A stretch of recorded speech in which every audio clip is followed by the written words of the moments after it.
Kali ini saya coba untuk membuatkan sebuah video tutorial singkat bagaimana kita memulai kerja di dalam Overleaf untuk membuat sebuah buku dengan menggunakan typesetter yang kita sebut dengan latex, dan Overleaf ini menyediakan fasilitas kita untuk membuat atau menerapkan bahasa program latex sehingga bisa menjadikan dia sebagai PDF sebagai hasil akhirnya. Seperti tampilan di bawah, Anda bisa lihat bahwa Overleaf di sini adalah akun Anda. Kalau misalkan Anda sudah memiliki akun, maka Anda bisa melihat akun Anda. Tapi kalau tidak, Anda bisa subscribe dulu, meregister diri Anda dulu di sini sehingga memiliki sebuah akun. Akun yang free itu bisa kita berkolaborasi dengan satu orang saja. Jadi kalau misalkan kita punya tim kerja untuk membuat buku, maka Anda bisa share atau bisa invite mereka masuk ke dalam akun kita sehingga kita bisa sama-sama menyelesaikan project kita atau buku kita. Nah, sekarang apa yang kita lakukan? Yang pertama, Anda bisa lihat di sini, ini adalah all project, artinya semua project yang Anda miliki. Saya di sini cuma memiliki satu buku project, yaitu buku Matematika A.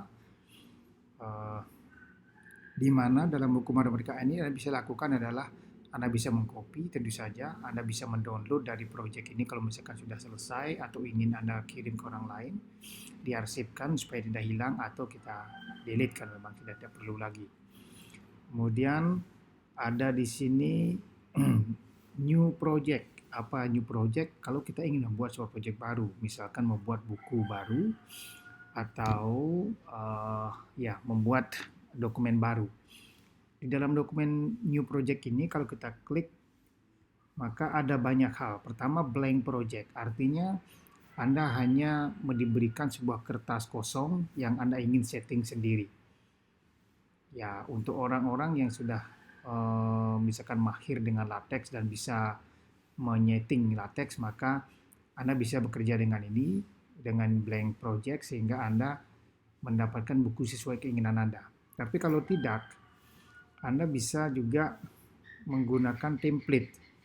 Template itu apa? Template di sini sudah disediakan, ada beberapa template. Yang pertama untuk academic journal, yang biasanya dipakai oleh jurnal-jurnal. Kemudian ada template buku, kemudian format letter, dan sebagainya. Karena kita bicara tentang buku, maka saya akan klik di sini. Ada beberapa template yang disediakan oleh Overleaf. Anda bisa lihat di sini bagaimana bentuk daripada buku tersebut. Kalau kita gunakan, maka tampilnya akan persis seperti ini. Itu sebabnya dengan latex ini, kita itu akan menghasilkan sesuatu yang sama, walaupun yang membuat buku tersebut berbeda. Asalkan template-nya sama, maka semua hasilnya akan tetap sama. Settingannya itu sama. Jadi tampilan depannya akan seperti ini, tulisannya seperti ini, gitu, karena ini sudah disetting.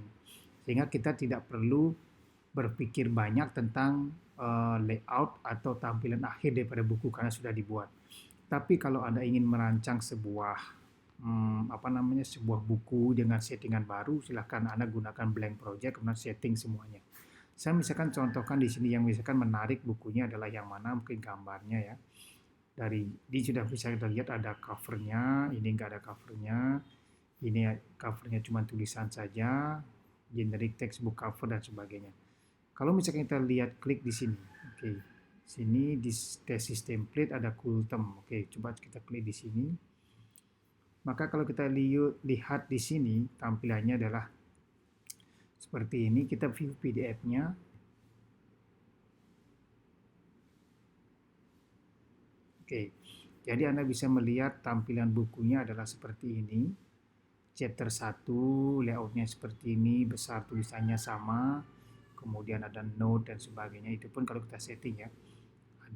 Kalau ada some question atau misalkan ini chapter 1, kemudian ini chapter 1.1 ya. Jadi bab 1 ini bab 1.1. Misalkan judulnya ada some question, maka tampilnya seperti ini.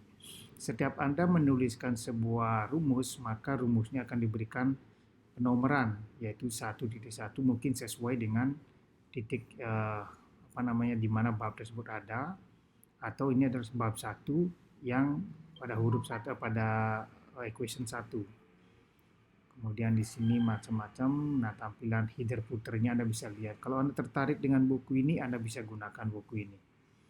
Ya. Oke. Jadi kalau kita lihat di sini, nah sekarang kalau misalkan kita setuju menggunakan buku ini, kita tinggal buka Open as Template.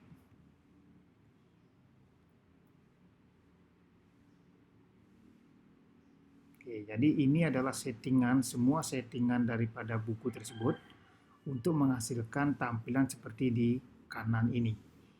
Jadi kalau mau Anda pelajari satu-satu, misalkan kata Q11, misalkan di mana itu ada ya, the Kultum style, use package dan sebagainya. Kultum ini seperti use package Kultum. Kalau Anda ingin pelajari apa itu Kultum, Anda bisa pelajari di Google apa itu use package Kultum dan sebagainya. Itu digunakan untuk apa dan sebagainya, Anda bisa pelajari. Ada beberapa hal di sini, misalkan use package English bubble, use package Dutch bubble dan sebagainya. Jadi di sini adalah bahasa yang bisa diterima di sini adalah bahasa Inggris, kemudian juga bahasa Belanda.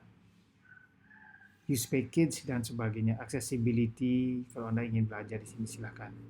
Nah, misalkan pada penulisan chapter di sini kalau kita klik 2 kali tampilannya seperti apa? Oke, kita di sini. Oh, go to the code.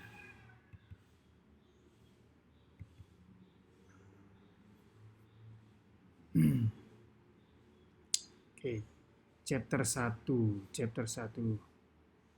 Di sini dia memakai, dan kalau Anda lihat di note ini kenapa dia ada besar ada shading biru, karena dia menggunakan komen yang namanya coolbox ini. Coolbox ini kemungkinan dia itu ada di salah satu package dari ini. Use package, input tag, cooltem dan sebagainya. Kemungkinan dia ada di cooltem ini. Sehingga kalau kita mau menuliskan coolbox, maka akan muncul seperti ini. Jadi tulisan tersebut di shading dengan warna biru tertentu. Kemudian tulisannya di sini, note-nya ini huruf besar dengan pakai bold font di sini ya. Kemudian kalau lipsum ini adalah menuliskan kata-kata tanpa arti. Anda lihat di sini lorem ipsum dolor simat, dia ada artinya, tetapi ini seperti kelihatan sebuah paragraf. Nah, ini adalah package namanya lipsum. Jadi kalau ada lip sync misalkan atau lip, itu katakan kita seperti mengucapkan kata-kata pada tidak ada artinya sama sekali. Tapi berguna membuat buku dummy sehingga bukunya menjadi penuh. Nah, di sini tampilan kalau kita gunakan coolbox maka muncul seperti ini. Kemudian baru ada ada lipsumnya di sini, lipsum 1, maka isinya adalah lorem ipsum dolor dan sebagainya. Di dalam coolbox yang Anda masukkan adalah coolbox box note. Di sini dia menggunakan, lihat ini tanda tanda kurung kurawalnya ini. Yang masuk ke dalam coolbox itu adalah semua kata-kata yang ada di dalam kurung kurawal ini. Ya, dengan demikian kalau ditambah ini misalkan dengan dengan kata-kata saya misalkan,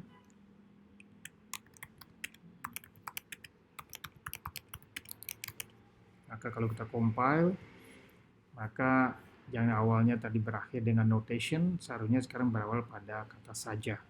Nah, lihat ini hanya tambahan saja tanpa titik ya. Jadi semua yang ada dalam kurung kurawal ini akan dijadikan sebagai masuk ke dalam coolbox ini. Kemudian lipsum 1 adalah isi dari paragraf ini, dia ada artinya. Kemudian section, kata section itu menyatakan subchapter ya. Jadi section itu artinya kalau anggap misalkan chapter itu adalah bab, maka section itu adalah sub bab pertama. Kalau subsection itu adalah bab 1 numbering 1.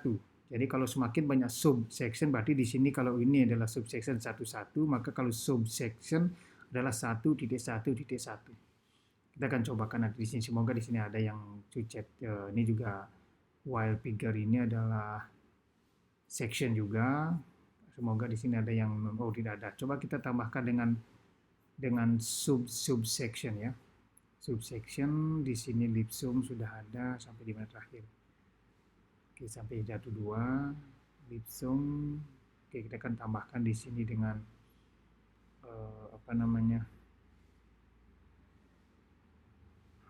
dengan section. Oke, subsection. Dari sectionnya. Oke, di sini kita akan tambahkan dengan subsection.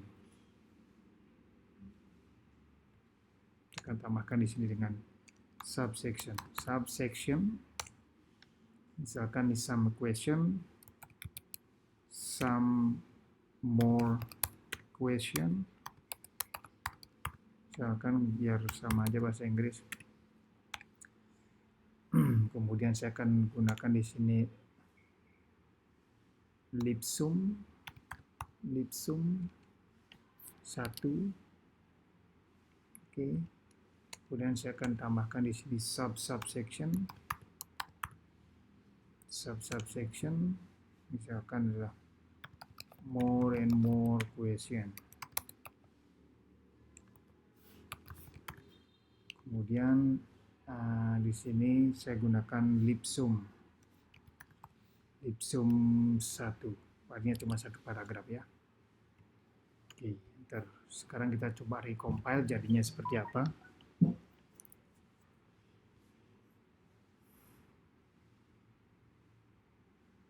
Oke, Anda bisa lihat semoga di sini chapter 1 example ada some question ini pada ada section atau pada subchapter. Kemudian kalau kita tambahkan subsection itu 1.1.1, kalau tambahkan lagi ini subsection. Oh, di sini subsection tidak diberikan numbering lagi mungkin karena sudah terlalu panjang sehingga di dalam settingan buku ini lebih daripada subsection itu sudah tidak diberikan penomoran lagi. Berarti harapannya kita tidak menggunakan subsection ini lagi. Kenapa? Karena itu dianggap sudah terlalu panjang.